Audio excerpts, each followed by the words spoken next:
Video में हम जानेंगे कि आईएएस बनने के लिए कौन कौन से सब्जेक्ट को आपको चुनना चाहिए, आईएएस बनने के लिए क्या क्या आपकी योग्यताएं होनी चाहिए और आईएएस बनने के लिए कौन सी डिग्री सबसे अच्छी होती है और आईएएस बनने के लिए कौन कौन सी पुस्तकें आपको पढ़नी पड़ती है। ठीक है, तो इस चीज़ का आपको ध्यान रखना है कि वीडियो को अंत तक, लास्ट तक देखना है बिना स्किप करें। और क्योंकि इम्पॉर्टेंट है क्या, लास्ट में आपके 2 क्वेश्चन जो आप सबसे ज़्यादा कमेंट में पूछते हो उसके आंसर मैं देने वाला हूँ, तो इसलिए ये इंपॉर्टेंट हो जाएगा। और साथ ही आपको वीडियो को अभी लाइक कर देना है, सब्सक्राइब कर देना है, और अगर इस वीडियो के बाद कोई डाउट बच जाता है तो आपको कमेंट में वो पूछ लेना है, वरना कमेंट में आपको लिखना है जय हिंद। ठीक है, चलिए आगे बढ़ते हैं। तो सबसे पहला जो क्वेश्चन है वो है आईएएस बनने के लिए आपको सब्जेक्ट कौन सा चुनना होता है। आईएएस बनने के लिए आपको सबसे अच्छा रहेगा आर्ट्स, क्योंकि आर्ट्स में जितने भी चीज़ों के बारे में पढ़ाया जाता है उन्हीं से संबंधित चीज़ों को आईएएस हेतु एग्जाम में आपका पूछा जाता है, जैसे भूगोल हो गया, राजनीति हो गया, अर्थशास्त्र। अब इसका मतलब क्या है, क्या कॉमर्स वाले आईएएस नहीं बन सकते, क्या साइंस वाले आईएएस नहीं बन सकते? नहीं, ऐसा नहीं है, वो भी बन सकते हैं और जो आर्ट्स से वो भी बन सकते हैं। बस उनको क्या है, उनको थोड़ी सी एक्स्ट्रा मेहनत करनी पड़ेगी, उनको एक्स्ट्रा मेहनत करनी पड़ेगी। आर्ट्स के जो सब्जेक्ट है वो खुद से पढ़ने पड़ेंगे, किनको, साइंस वालों को और कॉमर्स वालों को। इसलिए कंफ्यूज होने की जरूरत नहीं है। तो आप चाहे आर्ट्स लिए हो, चाहे साइंस लिए हो या कॉमर्स लिए हो, आप आईएएस बनने की पढ़ाई तीनों से कर सकते हैं। लेकिन आर्ट्स में जो सब्जेक्ट पढ़ाए जाते हैं वो आपके आईएएस के लिए या यूपीएससी के लिए आपके लिए पढ़ाई में हेल्पफुल रहते हैं। कहने का मतलब सिर्फ इतना था। आईएएस बनने के लिए सही विषय का चयन करना बहुत ज़रूरी होता है।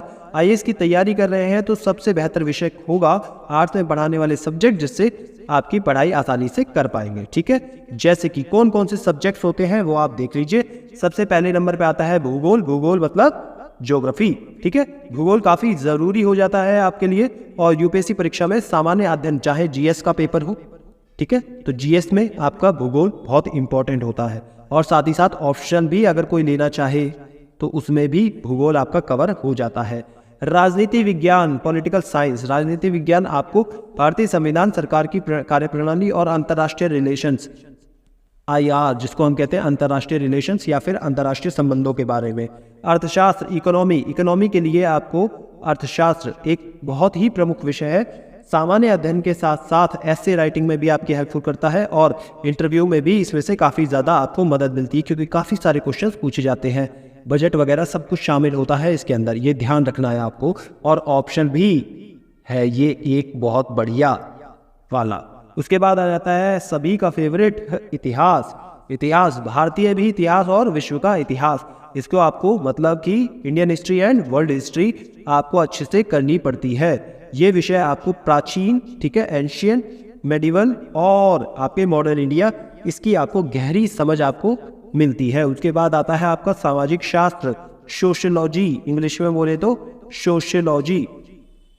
अब ये आपका सामाजिक शास्त्र आपको समाज की संरचना, कार्यप्रणाली, कैसे कैसे काम होता है और समस्याओं की समझ प्रदान करता है, क्योंकि जब आप एक अधिकारी बनते हैं तो आपको सही से समझ होनी चाहिए कि समाज आखिरकार काम कैसे करता है। ये विषय वैकल्पिक विषय के रूप में बहुत ज़्यादा लोकप्रिय है। बहुत सारे टॉपर्स ने सोशियोलॉजी या समाजशास्त्र एज आ क्या ऑप्शनल लिया था, तो आप समझ लो कि ये कितना पॉपुलर है। लोक प्रशासन, पब्लिक एडमिनिस्ट्रेशन, लोक प्रशासन एक व्यवहारिक विषय है जो कि आपके प्रशासनिक कार्य और सरकारी नीतियों की गहरी समझ प्रदान करता है। ये विषय मुख्य रूप से उन छात्रों के लिए उपयुक्त होगा जो प्रशासनिक सेवाओं में अपना करियर बनाना चाहते हैं, एडमिनिस्ट्रेटिव सर्विस में, पुलिस सर्विस में, या फिर फॉरेन सर्विसेज, ठीक है, इसमें जाना चाहते हैं।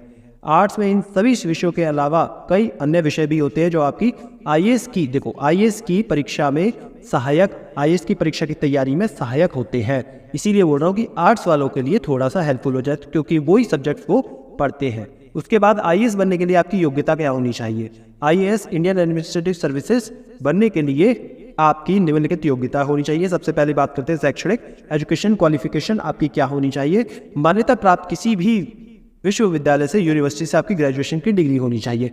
कोई भी ग्रेजुएशन की डिग्री, बैचलर डिग्री, कोई भी, ठीक है, चाहे बीएससी करा हो, चाहे बीकॉम करा हो, बीटेक करा हो, कुछ भी, ठीक है, बस डिग्री कौन सी होनी चाहिए, ग्रेजुएशन। क्या होनी चाहिए, ग्रेजुएशन। और आपके मार्क्स सिर्फ कितने आने चाहिए, 60% से ऊपर। 60% से ऊपर आपके मार्क्स होने चाहिए। और आपकी 10th 12th की बात करें, 10th 12th की बात कर लूँ तो आपके 33%, मतलब आपको सिर्फ पास होना अनिवार्य है। और ग्रेजुएशन में आपकी डिग्री में 60% से ज़्यादा नंबर आपके आने चाहिए। उसके बाद आयु सीमा की बात करें, एज लिमिट की बात करें, सामान्य श्रेणी जनरल कैटेगरी के लिए 21 से 32 वर्ष की आयु होती है। 21 आपकी मिनिमम और मैक्सिमम एज 32 वर्ष। ओबीसी के लिए यही एज थोड़ी सी रिलैक्स हो जाती है, 35 तक बढ़ जाती है। और SC ST के लिए 21 से 37 वर्ष तक आप अगर है तो आप IAS के लिए UPSC एग्जाम के लिए आप बैठ सकते हैं, कोई दिक्कत है नहीं। उसके बाद नागरिकता आपकी इंडियन होनी चाहिए, भारतीय नागरिक आप होने चाहिए। ये एग्जाम मूलतः 3 पार्ट्स में डिवाइड होता है। कितने में? 3 में। सबसे पहला प्रारंभिक प्रीलिम्स में आपके 2 पार्ट होते हैं, एक होता है सामान्य अध्ययन और एक होता है CSET, ठीक है, GS1 और एक CSET। उसके बाद आपका ये एक तरीके का स्क्रीनिंग टेस्ट है, इसमें मैक्सिमम आपके कम से कम इस राउंड में आपके 15 से 18,000 बच्चे जो है वो सेलेक्ट होते हैं, जो कि क्या लिखते हैं? मेंस, मुख्य परीक्षा। इसमें आपके 9 पेपर होते हैं। 9 पेपर होते हैं, निबंध, भाषा और वैकल्पिक विषय सबको शामिल कर ले। कैसे? GS1 से लेके GS4 तक 4 पेपर, ऐसे हो गया, निबंध, ऑप्शनल 1, ऑप्शनल 2, ठीक, 4, 5, 6, 7 और लैंग्वेज के 2 पेपर, एक आपका जिसमें इंग्लिश इंपॉर्टेंट है और दूसरा आप कोई सा भी चूज कर सकते हैं, वो आपकी चॉइस है। तो आपके इस तरीके के 9 पेपर आपको लिखने होते हैं। उसके बाद इस राउंड में आपके बच जाते हैं कितने? लगभग 3,000 स्टूडेंट्स जो कि इंटरव्यू राउंड में जाते हैं। मुख्य परीक्षा में पास करने के बाद आपको इंटरव्यू पास करना बहुत ज़रूरी है, तभी आप क्या बन पाएंगे? IAS। इन योग्यताओं को पूरा करके आप UPSC परीक्षा को सफलतापूर्वक पास कर सकते हैं और IAS अधिकारी बन सकते हैं, जो कि आपका सपना है। ठीक है, आगे बढ़ते हैं। उसके बाद कौन सी डिग्री सबसे अच्छी रहेगी, ये भी आपका सवाल होता है, कईयों का सवाल होता है। तो कोई विशेष डिग्री की आवश्यकता नहीं है, जैसे मैंने आपको ऊपर बताया था, बस एक ग्रेजुएशन की डिग्री की अनिवार्यता होती है। आप किसी भी क्षेत्र से बस बैचलर डिग्री कर लीजिए, आप UPSC के एग्जाम में बैठ सकते हैं। लेकिन कुछ इंपॉर्टेंट जानकारी है, वीडियो के आखिर में आपको मिल जाएगी। उसके बाद स्नातक की डिग्री, ग्रेजुएशन की डिग्री आपके पास होनी चाहिए। पढ़ाई आप सीधे 12th पास करने के बाद से ही शुरू कर सकते हैं। अगर सब सही रहा तो आप IAS बन सकते हैं। मतलब कि अगर आपको IAS एग्जाम की मतलब तैयारी करनी है, UPSC की तैयारी करनी है, तो आपको सीधे 12वीं के बाद से लग जाना चाहिए। 12वीं के बाद से क्यों लगना होता है, वीडियो के आखिर में आपको बता दूंगा। कौन कौन सी पुस्तकें हैं जो आपको पढ़नी चाहिए, ठीक है। ये कुछ पुस्तकें हैं जो कि बहुत ज़्यादा पॉपुलर है। मैं ये नहीं कहूँगा कि सिर्फ यही बुक्स है, और भी बुक्स हैं, लेकिन काफ़ी सारे टॉपर्स ने यही बुक्स रिकमेंड की है। गांधी के बाद का भारत, रामचंद्र गुहा, NCERT की किताबें, पूरा पैकेज। मैं थोड़ा सा इसमें आपके लिए समय और उसके हिसाब से बता देता हूँ। अगर आपके पास समय अच्छा है, आप सीधे 12वीं के बाद से तैयारी कर रहे हैं, तो आप 6 से 12वीं तक की NCERT गो थ्रू कर सकते हैं। किससे? 6 से 12th क्लास तक की कर सकते हैं। अगर आपके पास समय और कम है तो आप 9th से 12वीं तक की कर सकते हैं। 9th से 12वीं तक भी नहीं कर पा रहे हैं, समय बहुत ही ज़्यादा कम है, आप बस डिग्री आपकी कंप्लीट होने वाली है, या आप बिल्कुल अभी नींद से जागे हैं, डिग्री के लास्ट वाले सेशन में है, तो आपको कम से कम 11th और 12th की NCERT तो कर ही लेनी चाहिए। हिस्ट्री आपको कर लेनी है, ज्योग्राफी आपको कर लेनी है, ठीक है। उसके बाद आप हिस्ट्री, इतिहास हो गया, भूगोल हो गया, और आपको इंग्लिश पे पकड़ होनी चाहिए आपकी अच्छी, है ना। और उसके साथ में आप कौन से सब्जेक्ट कर सकते हैं? साइंस आपको 10th तक की तो कम से कम आनी चाहिए। अगर 10th की NCERT आपको करनी हो तो हमारे चैनल पे आपको अच्छे से मिल जाएगी। NCERT 10th की हम अच्छे से करा रहे हैं। तो ये कुछ इंपॉर्टेंट सब्जेक्ट्स हैं जो आपको कर लेने चाहिए। और हाँ, मैथ्स भी आपको बढ़िया से कर लेना है। क्योंकि CSET का जो एग्ज़ाम है उसमें मैथ्स से अच्छे से पूछा जाता है, कम से कम 10th लेवल तक का। लेकिन कुछ अगर पुराने ट्रेंड्स की बात करें तो 12th तक का भी पूछ लेते हैं। तो 10th तक का तो पक्का होना चाहिए, और बेसिक आपको 12th तक का भी पता होना चाहिए, ठीक है। आगे बढ़ते हैं। भारतीय अर्थव्यवस्था, रमेश सिंह। भारतीय राजनीति, M लक्ष्मीकांत। भारत के संविधान का परिचय, DD बसु। और साथ में स्वतंत्रता के लिए भारत का जो संघर्ष है वो बिपिन चंद्र। और कई लोगों ने अभी वीडियो को लाइक नहीं करा, इतनी इंपॉर्टेंट वीडियो दे रहा हूँ, है ना, सारी जानकारी मिल रही है, फिर लेकिन लाइक नहीं करेंगे, सब्सक्राइब चैनल को नहीं करेंगे, फिर कहेंगे कि जानकारी ले तो ले कहाँ से। दूसरी, ARC report the wonder that was India A L Basham ji की, और भारत का भूगोल माजिद हुसैन जी की। आपदा प्रबंधन पर आप इग्नू की सामग्री पढ़ सकते हैं, इग्नू, ठीक है, इग्नू।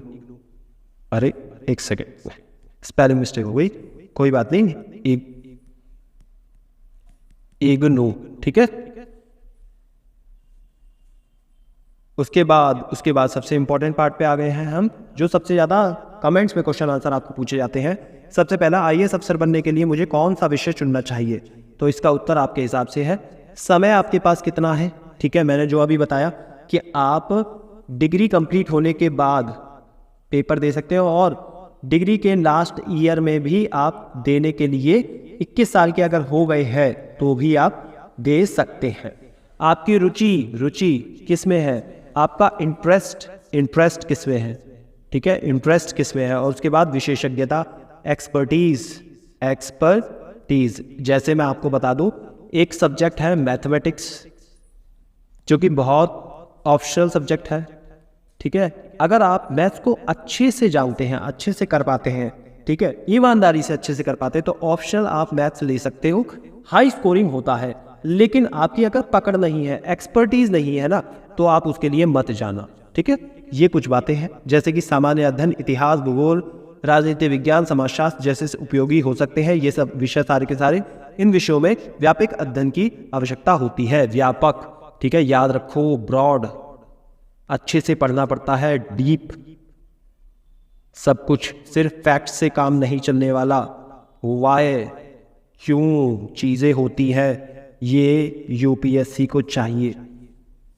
नेक्स्ट क्वेश्चन बहुत इंपॉर्टेंट, कलेक्टर बनने के लिए कौन सा सब्जेक्ट लेना चाहिए? ये बहुत लोगों का क्वेश्चन होता है। मैंने आपको वीडियो में वैसे बता दिया है कि आर्ट्स अगर आप लेते हैं तो आपके लिए सामान्य अध्ययन, इतिहास, भूगोल, राजनीति विज्ञान और समाजशास्त्र जैसे सब्जेक्ट जो होते हैं उसमें पढ़ाए जाते हैं। तो इसलिए आपकी IAS की जो परीक्षा होती है वो, उसकी तैयारी आसान हो जाती है। अब इसका मतलब ये नहीं है कि कॉमर्स वाले नहीं बन सकते या साइंस वाले नहीं बन सकते, बन सब सकते हैं, तैयारी सब कर सकते हैं, लेकिन उनको ये सब्जेक्ट्स खुद से फिर करने पड़ते हैं। अगर आप इस सब चैलेंज के लिए तैयार हैं तो आप वेलकम हैं, किस में, यूपीएससी में कूद पड़े और अपनी तैयारी अच्छे से करें। All the very best. और भी अगर आपका कोई सवाल है, कमेंट सेक्शन आपके लिए खुला है, फटाफट बता दे, वीडियो को लाइक कर दे, शेयर कर दे और चैनल को सब्सक्राइब कर ले, ठीक। और 10th की जो NCERT है हम चैनल पर डाल रहे हैं, फ्री ऑफ कॉस्ट पढ़ा रहे हैं, 10th से 12th तक की हम कवर करने वाले हैं। तो अभी 10th की स्टार्ट करी है तो आप उसको भी देख सकते हैं। ऑल द वेरी बेस्ट, जय हिंद।